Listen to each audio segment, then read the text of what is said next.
Welcome to MA Crime Files. In this video, we delve deeper into the unspeakable torture Sara Sharif endured in the weeks leading up to her tragic death. We'll also uncover the damning remarks of Justice John Kavanagh regarding the culprits, as well as the shocking incident involving Urfan Sharif while in prison. The exact details of what happened on the day Sara lost her life remain uncertain, but the evidence presented in court reveals a harrowing story of prolonged suffering. Before we proceed, I must warn you, the details we're about to discuss are deeply disturbing and not for the faint of heart. Without further ado, let's start. She suffered 25 fractures and 71 injuries, including bite marks, bruises, and burns. Out of 25, 11 fractures were to her spine. Fracture collarbone, 2 fracture shoulder bones, fracture ribs, fractures to both of her hands. She had 2 open burn wounds on her buttocks, shaped like the sole plate of a domestic iron.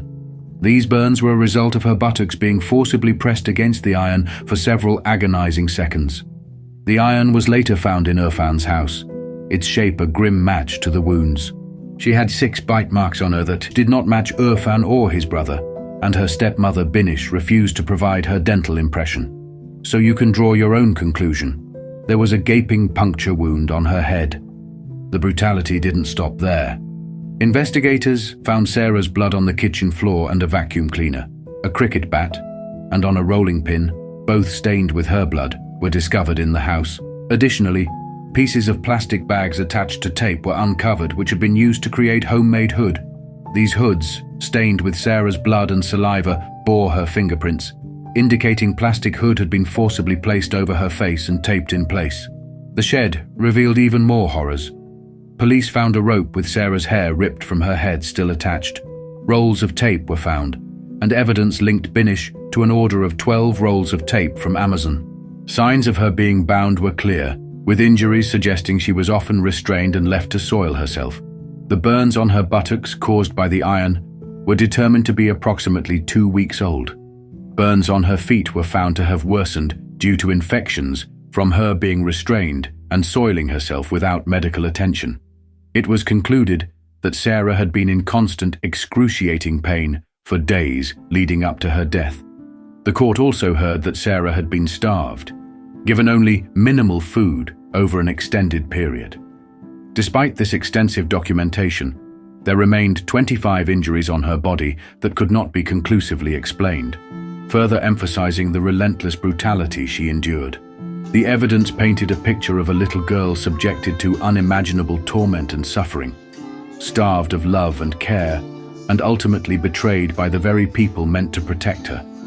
Sara's final days were a testament to her resilience, but the depth of her pain and the cruelty she faced will forever haunt the memory of those who heard her story in court. Now let's hear what Justice John Kavanagh had to say.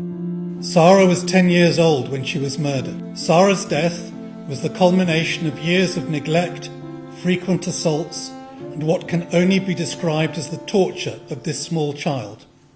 Mainly, but not entirely, at the hands of you, her father, Urfan Sharif. The degree of cruelty involved is almost inconceivable. This happened in plain sight, in front of the rest of the family, including, for the last 8 months of Sara's life, in front of you, Faisal Malik. None of you has shown a shred of true remorse. As for you, Beinash Batul and Faisal Malik, you remain silent at trial and have made no effort to accept any responsibility for your offending. Sara was a brave, feisty and spirited child. She was not submissive as you wanted her to be. She stood up to you.